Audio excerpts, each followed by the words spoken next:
मैं हूं राजीव कुमार स्वामी। आप देख रहे हैं जियोग्राफी चैनल। आज की इस वीडियो में हम बात करेंगे महासागरीय धाराओं के बारे में। महासागरीय धाराएं एक महत्वपूर्ण टॉपिक है जो आपका भौतिक भूगोल में है, जिसमें एमए प्रीवियस के स्टूडेंट हैं या इसके अलावा 11th के स्टूडेंट हैं, बीए फर्स्ट ईयर के स्टूडेंट हैं, तो इन तीनों के लिए ही ये वीडियो है काफ़ी ज़्यादा अच्छा होने वाला है। तो इस वीडियो को बिना स्किप किए बगैर ध्यानपूर्वक देखें, जिससे इसका बेनिफिट आप लोगों को मिल सके।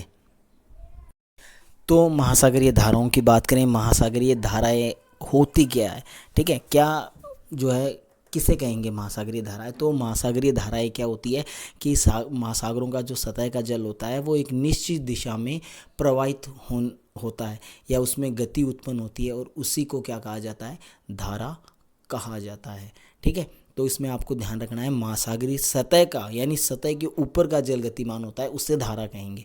ठीक है, और इसके अलावा अगर हम देखते हैं तो अलग अलग जो होती है, जैसे हम पढ़ते हैं कि महासागरीय प्रवाह, ठीक है, इसके अलावा जो है धाराएं, ठीक है, तो ये होती क्या हैं, तो इसके बारे में। तो जब क्या होता है कि पवन अपने वेग से प्रेरित होकर महासागरीय सतह का जो जल होता है उसको मंद गति से क्या करती है, परिसंचलित होता है, यानी उसको गति प्रदान करती है, तो उसे प्रवाह कहेंगे। ठीक है, वो प्रवाह कहलाती है, और इसका उदाहरण आप दे सकते हो उत्तरी और दक्षिणी अटलांटिक प्रवाह। ठीक है, तो ये आप इसमें रहेगा, याद रखना है। पवन के वेग से जो गति उत्पन्न होगी वो गति कैसी होगी, मंद होगी। ठीक है, मंद गति यानी धीमी गति से बहेगा। दूसरी ओर अगर अपन बात करें तो समुद्र का जल जो होता है वो एक निश्चित दिशा में अपेक्षाकृत अधिक वेग से अग्रसर होता है, तो उसे धारा कहते हैं। ठीक है, तो धारा और प्रवाह है दोनों में सेम कारक रहेगा। पवन द्वारा ही ये जो है क्या होगा, आपका प्रवाहित होगा, यानी जल जो प्रवाहित होगा वो किसकी वजह से होगा, पवन की वजह से होगा। ठीक है, दोनों में ही, चाहे आप प्रवाह की बात कर लें चाहे आप धारा की बात कर लें। तो धारा की अगर अपन बात करें तो धारा में जल जो होता है उसकी गति थोड़ी तेज होती है, जबकि आपका प्रवाह है उसमें जल की गति मंद रहती है। और जो धाराओं की गति है, इसका जो वेग है या गति आप कह सकते हो, तो ये 28 से 42 किलोमीटर प्रति घंटा हो सकती है। ठीक है, और इसका जो एग्जाम्पल है वो आप दे सकते हो, जैसे अल नीनो धारा। अल नीनो धारा है वो एक इसी प्रकार की धारा है।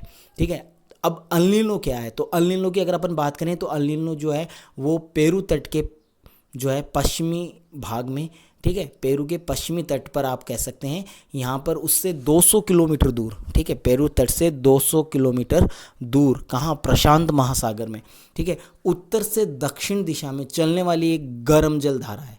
ठीक है, उसे क्या कहेंगे, अल नीनो धारा कहेंगे। और इसी के साथ एक और धारा है जिसको ला नीनो धारा है वो कहते हैं। तो ला नीनो धारा है वो क्या है, तो ला नीनो धारा की अगर अपन बात करें तो इसका प्रभाव तब होता है जब अल नीनो का प्रभाव खत्म हो जाता है। ठीक है, ये एक विपरीत धारा है, अल नीनो और ला नीनो है वो एक दूसरे के विपरीत हैं। ठीक है, तो ये बात आपको ध्यान में रखना है। इसके अलावा अगर अपन और बात करें अल नीनो के बारे में, तो अल नीनो जो है वो माडोइक मध्य प्रशांत महासागर में उत्पन्न होती है। ठीक है, तो ये एक स्थान है, ठीक है, जहाँ पर ये उत्पन्न होती है, और इसे डेड लाइन अल नीनो भी कहा जाता है। और ये विशेष करके जलवायु परिवर्तन जो है उसके कारण इसकी उत्पत्ति होती है। इसके अलावा अगर अपन बात करें धाराओं की, विशाल धाराओं की, तो विशाल धारा क्या होती है कि समुद्र का जल है वो जब क्या होता है, बहुत ज़्यादा गति से या बहुत अधिक गति से एक सुनिश्चित दिशा में भूपृष्ठीय नदियों की भांति जो है गतिशील होता है। ठीक है, तो कहने का मतलब क्या है, समुद्र की सतह का जल जो है वो बहुत ही तेज गति से एक निश्चित दिशा के अंदर प्रवाहित होता है। कैसे प्रवाहित होता है, भूपृष्ठीय नदियों के समान, या आप कह सकते हो कि जिस प्रकार से पृथ्वी के धरातल पर बहने वाली नदियां हैं, ठीक उसी प्रकार से क्या होता है, महासागरों में भी जल प्रवाहित होता है। या ये कह सकते हैं, इन विशाल धाराओं को अपन क्या कह सकते हैं, समुद्र में प्रवाहित होने वाली नदी।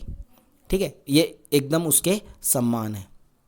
ठीक है, और इसको अपन क्या कहेंगे, विशाल धारा, इसको जो है आप कहा जाता है, स्ट्रीम इसको अपन कहते हैं। और इसका सबसे अच्छा उदाहरण है गल्फ स्ट्रीम, जो है इस प्रकार की एक धारा है। इस वीडियो में इतना ही, और इससे आगे का जो वीडियो है उसके को देखने के लिए जुड़े रहें चैनल के साथ। तब तक के लिए धन्यवाद।